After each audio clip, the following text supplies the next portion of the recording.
Well, hello and welcome. I am, going to work for another day of this shutdown, and it's going to be another grueling, long day. Now, I got to talk about something here. A few days ago, well, actually, over the last week, we've been trying to find a good fit for an adoption for a puppy for the home, because we are missing that other dog. We used to have two dogs.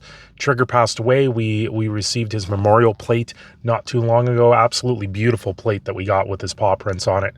And it's brought forward a lot of things that we now remember of him. And, it's very sad that he's gone. But we're at the point where we know we want to fill that void and bring in another puppy into the home. Of course, we have Janaya, and Janaya, we have seen signs that she is very missing having a companion. So that is also the other reason why Janaya to get her own little puppy at this point. So we've gone through a little bit of process here.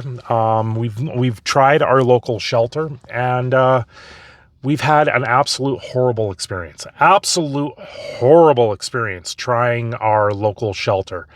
They don't make it easy to, first off, to adopt a puppy. Unless you want to just walk in there, pick out one in the window and walk away.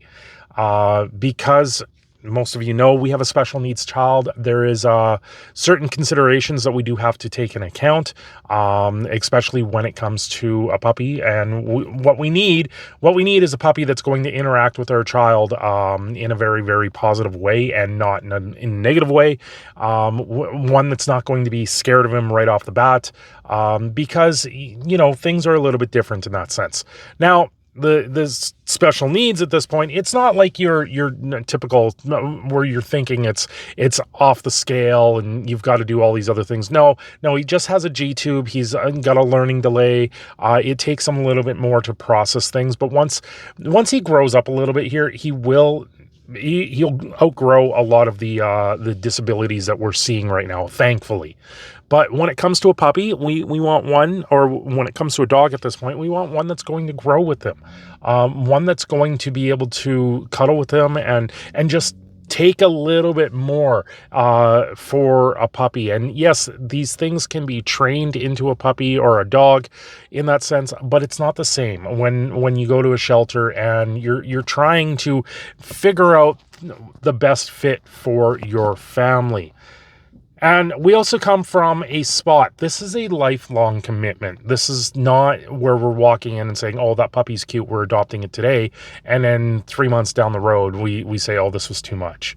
It's a commitment on all of us, on the channel, on everybody at this point, to sit there and adopt a dog. And it's not an easy process. When we went through the process for Janaya, we went through a local rescue. And that process was so good. We met Janaya a couple times before we decided to adopt. And it was the whole process in that sense. We also had Trigger at that time, and it was, how are they going to interact with each other? Well, the local shelter here does not allow us, would not allow Janaya to meet a puppy, first off. So it kind of puts us off a little bit to begin with. And then secondly, when we first went there, they screwed up so badly. We went there to look at a certain puppy that we saw online. And we were like, well, we want to see this puppy. And so, the wife and the kid, they get into a room. They interact with the puppy. The puppy was kind of aloof to them. It kind of wanted to play, but at the same time, it was just, it wasn't one that was fitting in at that sense. And then I went in alone, and the puppy wanted nothing to do with me. I had it in my arms. It just started whining. I put it down on the ground. It pretty much ran to the door, just completely ignoring me. I was able to get it to play a little bit, but it wasn't a very positive interaction for me. And kind of taken back too, because we had Janaya with us, so we had to switch out. And finding out that Janaya couldn't meet the puppy, it was like, Well, that kind of goes against what we thought that this process would be like. You have a dog in the home, and you're like, well, we want to bring in another dog. How's she going to react? And they were like, yeah, no, it's got to be on your terms. Once you adopt the dog, then you get to meet. And I'm like, that's kind of weird in my eyes. I get it because they're like the vaccinations. They don't want to transmit anything to the puppies and then have whatever with the shelter, but it's a little bit far. I think if you already have a dog in your home and you want to bring in that dynamic and change things up a little bit, it is worth trying to at least have some sort of interaction. Like we couldn't even take Janaya up to the window to see the puppy. So that to me kind of has been like, it's kind of off-putting in that sense. Anyway, we left. We didn't adopt that dog. We left. We came back on the Saturday, and we wanted to, because we were very confused looking at some stuff online with the puppies. And after we had looked at the pictures, like I took pictures of this dog, it wasn't the dog we wanted to look at. Also, so we started inquiring what was going on. They said, oh, there was this huge mix up. The tags were mixed, the pictures were wrong to the names, and all this other stuff. And then we saw the dog that we wanted to meet, and then we found out it was already being adopted.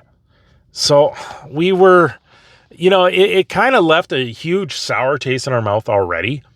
And we were like, well, we're here. Let's meet another dog. Let's see. And then they had this German Shepherd lab mix. I'm not a huge fan of labs. They eat everything in sight. They just find trouble. And they have no discipline unless you train it into them. Like they're huge disciplined dogs, but you have to do massive training with the lab. Where a German Shepherd or a Husky or something like that, they will listen, and you can train them fairly a lot easier in that sense. Yeah, they have attitude, and that's part of the reason why we have Janaya. We want the attitude out of a dog. We absolutely love the sass you get out of these dogs. But so, we were left with a very sour taste in our mouth, finding out that they had screwed up our meet and greet with this first puppy. And then, so we're like, okay, we'll meet this other puppy. And the puppy wanted absolutely nothing to do with me, nothing to do with my son, and was all over my wife, like climbing in our arms. The people that we were meeting them with, when they came back into the room, that puppy went to them. And so then we came to the determination, well, the dog does not like men. And like completely not like men. And especially for my kid, it was like, okay, so that is a big red flag for us. Yes, it's in a shelter. Yes, once again, you can train these things out, but it was a big red flag for the personality of a dog. We're like, okay, this dog is going to be very good for someone. Here's the other thing going into a shelter at this point. When they have a puppy, the puppies get adopted. So it's not like we're sitting here at the point going, we need to adopt this dog because they're going to be out on the streets. No, this is not a situation where the puppies will have a problem getting adopted. So we feel that we can sit there and we say, we can go in, we can have a good look at these dogs. Well, a 3-month-old husky puppy comes up for adoption. This was on Tuesday. And or was it Monday or Tuesday? And so I turned to the wife. I'm like, okay, well, let's meet at the shelter. I'll meet you there on the way home. We will go see this dog. Well, we get there and they tell us that we can't view the dog because they don't have time. And then they turned to us and told us, because this is our third time here, that if we want to meet another dog, we have to fill out the adoption papers for the dog first. Like, completely sidelined us, blackballed us, because we've gone there a couple times already. And each time we've been there, it's been negative experience after negative experience after negative experience. And now like my wife used to volunteer at this place. That's the kicker out of all of this. She used to volunteer at this place and do records for them for free. And this is the way they treated us. And we're so soured with the situation. We will not be going back to our local shelter. We are now looking at rescues that are in and around the Edmonton area for a dog instead of this place. And it's really disheartening because these are pets that I have tweeted about on Twitter. I have retweeted, I've reposted on Facebook. When I see a very nice dog that's sitting there for a little bit, I will generally try and push that out there on social media a little bit on top of all of that. And now I'm sitting here just completely soured by them, completely pissed right off with them. And I don't know where to really go with them anymore. And it's a very negative experience, and I'm just going to walk away from that shelter completely, and we're going to try and find one through a rescue. We're on the hunt for a puppy. Generally, if we go through a breeder, we don't want to go through a breeder because the cost is like $3,000 to $4,000, which is just astronomical for a dog, for a breeder, especially when there's so many more puppies out there and so many rescues that we can turn around and go to. Yes, we could get an older dog. We want that 2 to 4 month old puppies. So unfortunately, we have to kind of wait. It's not the best idea, but at the same time, we have to make sure that things are a right fit for the family. And because of the kid, because he is special needs, we have to take much more into account when it comes to that type of thing. And, I believe there's a puppy out there for us. We will find one. It's just going to take time, and we're trying not to rush into it, because if you rush into these things, it spells disaster in the long run. Anyway, I'm your proud Canadian Phoenix in a Shadow.